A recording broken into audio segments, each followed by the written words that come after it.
Hello नमस्कार मित्रों, स्वागत है आप सभी का नॉलेज मंत्रा के ऑनलाइन प्लेटफॉर्म पर। उम्मीद करती हूँ आप सब बहुत अच्छे होंगे और आप सभी का रिवीजन भी चल रहा होगा। जो कंटेंट दे रहे हैं उसका और रिवीजन करना आपके लिए अत्यंत आवश्यक है। तो चलिए, कल हम पढ़ रहे थे शेरशाह सूरी की प्रारंभिक कठिनाइयों के बारे में। हमने आपसे डिस्कस किया हुआ था कि उसकी प्रारंभिक कठिनाइयाँ कौन कौन सी थी और किस तरीके से इसने जो है इतना बड़ा अपना साम्राज्य स्थापित किया। ओके, तो आज हम क्या पढ़ने वाले हैं? आज हम पढ़ने वाले हैं शेरशाह सूरी के अभियानों के बारे में। हम आपसे डिस्कस करने वाले हैं। अगर हम शेरशाह सूरी के अभियानों के बारे में डिस्कस करें तो इसने कौन कौन से अभियान किए। इसने पंजाब का अभियान किया और उस पर विजय प्राप्त की। गोखर प्रदेश पर भी इसने अभियान किया है, बंगाल पर भी अभियान किया है, मालवा व ग्वालियर पर भी इसने अभियान किया है। ओके, फिर रायसीन पर इसने विजय प्राप्त की है और इसने मुल्तान पर भी क्या किया है? अभियान किया है। तो इस तरह से लास्ट इसकी अगर हम बात करें कि इसका लास्ट जो है अभियान कौन सा था, तो इसका लास्ट अभियान था कालिंजर अभियान। ओके, आपसे क्वेश्चन अक्सर पूछता है कि शेरशाह सूरी का अंतिम अभियान कौन था, तो कालिंजर अभियान इसका अंतिम अभियान था। ओके, तो चलिए अब हम एक तरफ से डिटेल में आपसे डिस्कस करते हैं कि पंजाब पर अभियान कौन सी परिस्थितियां थी जो इसने पंजाब पर अभियान किया, वहां पर शासक कौन था। इन सारी चीज़ों के बारे में आपसे हम डिटेल में डिस्कस करने वाले हैं। तो अगर हम बात करते हैं पंजाब अभियान की, तो पंजाब अभियान इसने कब किया है? 1540 ईस्वी में किया है। कब किया है? 1540 ईस्वी में किया है। और ये जो है सबसे पहले राज्याभिषेक, यानी इसने जब अपना राज्याभिषेक कराया तो राज्याभिषेक कराने के तुरंत बाद इसने पंजाब अभियान किया था। ओके, तो पंजाब अभियान कब हुआ? 1540 ईस्वी में। इसमें जो है इसने क्या किया है? इस अभियान में, पंजाब अभियान में इसने कामरान को हराया था। और कामरान आप सभी जानते होंगे कि कामरान हुमायूं का पुत्र था, हुमायूं का भाई था, वह बाबर का पुत्र था। ओके, तो इसमें जो है कामरान को हरा करके ये 1540 ईस्वी में लाहौर जीत लेता है। किसमें? पंजाब अभियान में। ठीक है, पंजाब अभियान में क्या करता है कि कामरान जो होता है इसको हरा करके ये जो है इस कामरान से लाहौर जीत लेता है। ओके, आई होप समझ गए होंगे आप लोग। फिर इसके बाद में दूसरा आता है गोखर प्रदेश पर विजय। गोखर प्रदेश पर विजय इसने कब प्राप्त की है? तो गोखर प्रदेश पर विजय प्राप्त की है 1541 ईस्वी में। ओके, तो इस समय जब इसने अटैक किया था गोखरों पर, तो गोखरों का जो है सुल्तान कौन हुआ करता था? तो गोखरों का सरदार जो है सुल्तान आदम था। कौन था? सुल्तान आदम था। और यह आक्रमण करने का इसका उद्देश्य यह था कि ये मुगलों से अपने राज्य को सुरक्षित रखना चाहता था। इस वजह से इसने जो है गोखरों पर अटैक किया हुआ था। ओके, तो अगर हम बात करें कि इसका उद्देश्य क्या था गोखरों पर अटैक करने का, तो इसका उद्देश्य था कि अपने समस्त साम्राज्य को मुगलों की सुरक्षा से जो है मुगलों की सुरक्षा से बचाना। इस तरह से इसने क्या किया था? गोखर प्रदेश पर आक्रमण किया था। तब इसने जीता था 1541 ईस्वी में। और इसके बाद में 1541 ईस्वी के बाद में यहाँ का सुल्तान की अगर बात करता है कि गोखर प्रदेश का सुल्तान कौन था, तो गोखर प्रदेश का सुल्तान था सरदार था सुल्तान आदम। ओके, तो पहली विजय कौन सी है इसकी? पंजाब विजय है। दूसरा आक्रमण कौन है? गोखर प्रदेश पर विजय। ओके, इसके बाद में तीसरा नंबर आता है बंगाल का। और बंगाल विजय कब करता है? तो ये बंगाल विजय 1542 ईस्वी में करा। देखिए लगातार कर रहा है। 1540 में पंजाब, 1541 में गोखर प्रदेश, इसके बाद में बंगाल विजय 1542 ईस्वी में करता है। ओके, यहाँ का सूबेदार कौन होता है? यहाँ का सूबेदार होता है खिज्र खां। और यहाँ पर अटैक करने का इसका उद्देश्य होता है, क्योंकि ये सूबेदार होते हुए ये जो है शेरशाह सूरी का क्या करता है? विरोध करता है। ठीक है, इसका विरोध करता है। तो इसके विरोध को दमन करने के लिए इसने जो है बंगाल पर अभियान किया और एटलीस्ट इसको खिज्र खां को ये पराजित करके खिज्र खां की जगह काजी फजीलात को वहाँ का यानी कि बंगाल का सूबेदार बनाता है। ओके, किसको बनाता है?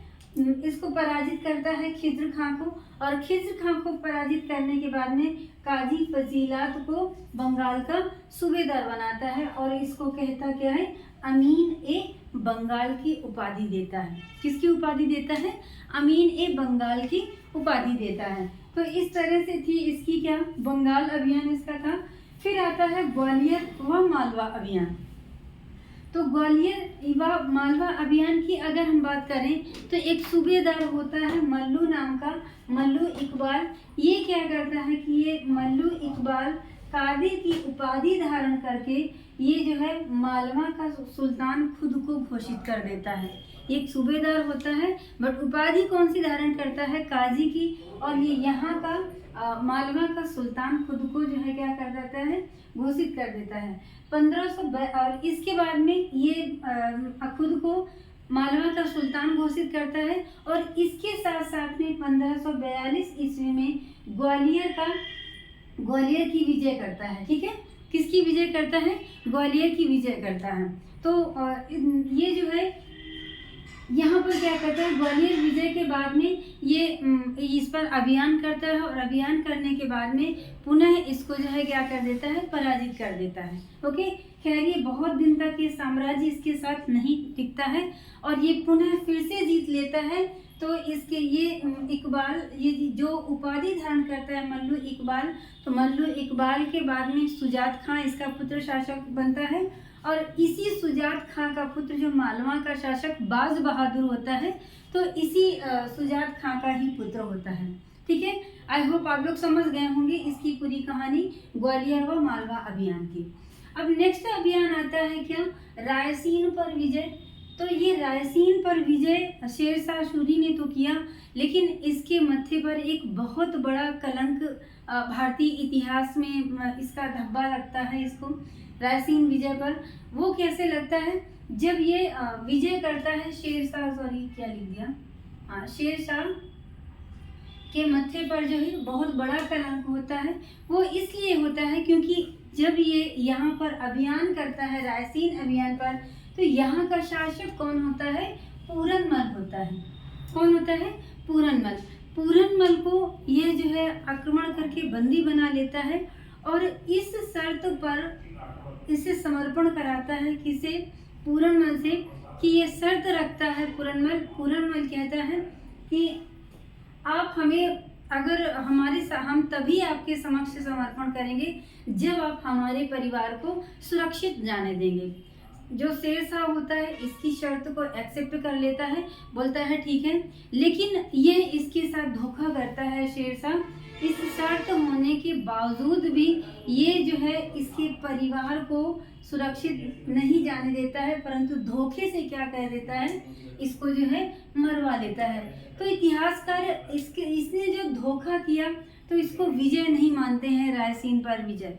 यानी कि जो हिंदू राजपूत होते थे तो वो तो अपने उसूलों के बहुत पक्के होते थे, लेकिन इसने क्या किया? इसने धोखा किया। तो धोखा अगर किया तो इसको हम विजय की उपाधि नहीं दे सकते हैं। ओके, तो इस तरह से इसकी विजय अभियान थी, रायसीन अभियान थी। कब हुआ है, किया है इसने? तो इसको 1543 ईस्वी में किया है। 1543 ईस्वी में ही इसने मुल्तान विजय भी किया और मुल्तान विजय के बाद इसने मारवाड़ विजय भी किया। तो मारवाड़ विजय को अन्य किस नाम से जानते हैं? तो मारवाड़ विजय को सेमल के युद्ध के भी नाम से जानते हैं और गिरी के युद्ध के भी नाम से जानते हैं। तो ये तीनों चीज़ें आपको जानने की ज़रूरत है। तीनों नाम जो हैं इम्पॉर्टेंट है, एग्जाम में कोई भी नाम आपसे पूछ सकता है और आपने सिर्फ आपके माइंड में सेट है सिर्फ और सिर्फ मारवाड़ विजय। लेकिन अगर पूछ लिया सेमल का युद्ध तो आप कंफ्यूज हो जाएंगे, आप यही कहेंगे कि ये तो मैंने पढ़ा ही नहीं है। या फिर आपसे पूछ सकता है गिरी सुमेल का युद्ध। ओके, तो ये जो है कब होता है? ये मारवाड़ विजय कब करता है? तो ये 1544 ईस्वी में करता है। ओके, अगर हम युद्धकर्ता की बात करें कि इसमें कौन कौन से युद्ध करता थे, तो मालदेव और शेरशाह थे। मारवाड़ के शासक कौन हुआ करते थे? मालदेव हुआ करते थे। और इन दोनों के मध्य मारवाड़ का युद्ध हुआ और शेरशाह ने मारवाड़ पर विजय प्राप्त की। अब इसके बाद में इसी समय एक शेरशाह के बारे में एक बहुत इम्पोर्टेंट कथन देखने को मिलता है, जो अक्सर एग्जाम में देखने के लिए मिला है। तो उसका कथन है कि मैं मुट्ठी भर बाजरे के लिए हिंदुस्तान का साम्राज्य लगभग खो देता। ठीक है, इसी अभियान में जब ये युद्ध, कुछ ऐसी परिस्थितियां उत्पन्न होती हैं कि ये हार रहा था, बिल्कुल लास्ट स्टेज पर पहुंच गया था, लेकिन फिर भी कुछ नेचर ने ऐसा इस तरीके से करिश्मा दिखाया कि इसके मुंह से अपने आप अनायास ही ये कथन निकल गया कि मैं मुट्ठी भर बाजरे के लिए हिंदुस्तान का साम्राज्य खो देता। ठीक है, तो ये कथन कौन से विजय में कहा गया है? तो इसने जब मारवाड़ विजय की है, पूछता है आपसे कि उपर्युक्त कथन शेरशाह सूरी ने किस अभियान पे कहा था? तो ये कौन सा अभियान था? इसका मारवाड़ अभियान था। अब इसके बाद में मारवाड़ अभियान हमने आपसे बताया ना कि 1544 ईस्वी में ये मारवाड़ अभियान करता है। और मारवाड़ अभियान या फिर चित्तौड़ अभियान दोनों एक ही हैं, आपको कंफ्यूज नहीं होना है। ओके, तो मारवाड़ अभियान कहें या चित्तौड़ अभियान कहें, बात एक ही है। अब हम अगर बात करते हैं कि यहाँ का जो है सूबेदार होता है राणा उदय सिंह, और राणा उदय सिंह और जो यहाँ का शासक होता है वो कौन होता है? मालदेव होता है।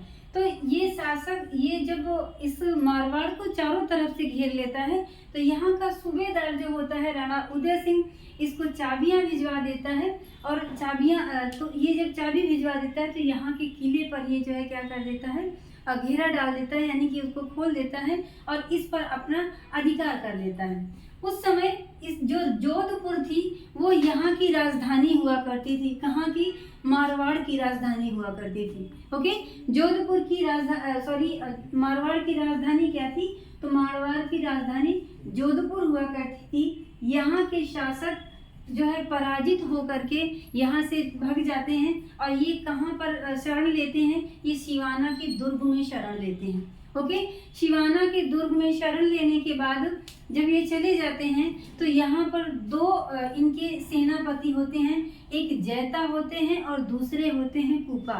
ये जो है बहादुरी से शेरशाह का सामना करते हैं, लेकिन फिर भी दैव योग से ये पराजित होते हैं। इन्होंने सामना किया तो क्या हुआ, लेकिन जब शासक ही जाकर के छिप गया है किसी दूसरे दुर्ग में जाकर के, तो एक बहुत बड़ी बात है कि सेनापति एक छोटे से पद, जो सेनापति होते हैं वो इनका नेतृत्व करते हैं, लेकिन सबसे बड़ी चीज नेतृत्व करने के बावजूद भी ये पराजित होते हैं। ओके, अब जब ये पराजित होते हैं तो ये जब पराजित हो जाते हैं दोनों, तो इस तरह से यहाँ पर ये मारवाड़ विजय भी इसी के हाथ लगती है, शेरशाह सूरी के हाथ। ठीक है, अब इसके बाद में नेक्स्ट आता है कालिंजर विजय।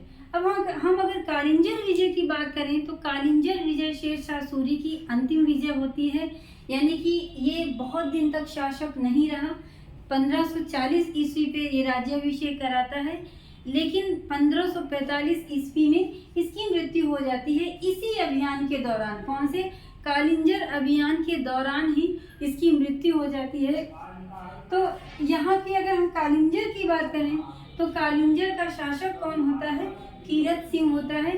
और कालिंजर का शासक जो है कीरत सिंह होता है, ये पराजित हो जाता है।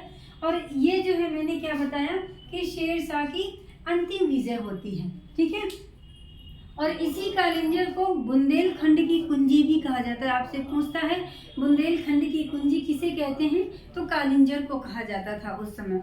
ठीक है, अब इसके बाद में इस तरह से कालिंजर विजय कर रहा होता है, यानी कि इस पर घेरा डाल रहा होता है।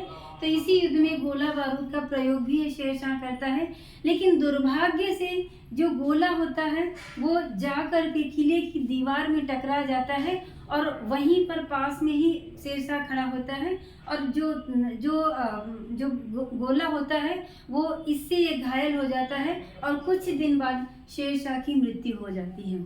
तो लेकिन मृत्यु तो हो जाती है, लेकिन कालिंजर विजय पूर्ण रूप से इसी के पक्ष में आता है। तो इस तरह से हम लास्ट में ये कह सकते हैं कि बंगाल से लेकर के सिंध तक का एक बहुत बड़ा साम्राज्य शेर शाह के पक्ष में आ चुका था। वो शेर शाह इस कालिंजर अभियान में ये इसकी मृत्यु हो गई तो क्या हुआ, लेकिन बंगाल से सिंध तक का एक बहुत बड़ा साम्राज्य अफगानों के हाथ में लग चुका था। ओके, इसीलिए इसकी विजयों को देखते हुए आरपी त्रिपाठी, जो कि मध्यकालीन इतिहासकार हैं, आरपी त्रिपाठी महोदय, इन्होंने एक कथन कहा है कि अगर असमय शेर शाह की मौत न होती तो हिंदुस्तान के इतिहास में मुगल नहीं होते। क्या कहा है, आपसे क्वेश्चन पूछता है कि अगर असमय या दैव योग से इसके गोला बारूद के धमाके से अगर इसकी मृत्यु नहीं हुई होती तो शायद हो सकता है कि भारतीय इतिहास में जो हम मुगलों का इतिहास पढ़ते हैं तो ये मुगल नहीं होते। ये किसने कहा है, आरपी त्रिपाठी महोदय ने कहा है। इसके बाद में एक इतिहासकार और आते हैं, स्मिथ साहब। इन्होंने क्या कहा है कि अगर शेर शाह सूरी अधिक समय तक जीवित रहता तो मुगल जो है भारतीय इतिहास में आते ही नहीं, क्योंकि वो जो है, जो उसने सपना देखा था तो उस अपने सपनों को पूरा भी किया और मुगलों को भारत से बाहर खदेड़ भी दिया। लेकिन जो ईश्वर को था कुछ दूसरा ही मंजूर था और कालिंजर अभियान में ये मारा गया और इस वजह से इसके उत्तराधिकारी थे तो इतने योग्य नहीं थे जितना कि खुद शेर शाह सूरी था। तो इस तरह से ये जो है इसने कब तक शासन किया, यानी अफगान वंश ने शासन किया 1540 से लेकर 45 ईस्वी तक। ये तो 55 ईस्वी तक, ये तो सिर्फ 45 तक ही शासन किया, लेकिन इसके बाद में इसके अन्य उत्तराधिकारी आए और उन लोगों ने भी शासन किया, लेकिन उतना अच्छा नेतृत्व नहीं प्रदान कर पाए जितना कि शेर शाह सूरी ने नेतृत्व किया अपने साम्राज्य का। ठीक है, तो ये थे इसके क्या विजय अभियान शेर शाह सूरी की। तो आज के लिए इतना ही। नेक्स्ट डे हम आप लोगों के समक्ष ले करके आएंगे शेर शाह सूरी की प्रशासन व्यवस्था, यानी कि उसकी प्रशासनिक व्यवस्था किस तरह से थी, तो उसके बारे में आपसे हम डिस्कस करेंगे डिटेल में। तो आज के लिए इतना ही, लेकिन जाने से पहले आपसे ज़रूर कहेंगे कि अगर आप पहली बार विजिट कर रहे हैं आप हमारे चैनल को, तो प्लीज़ आप चैनल को सब्सक्राइब करें, शेयर करें और लाइक करना ना भूलें। ठीक है, तो मिलते हैं नेक्स्ट डे नए वीडियो के साथ। तब तक के लिए धन्यवाद।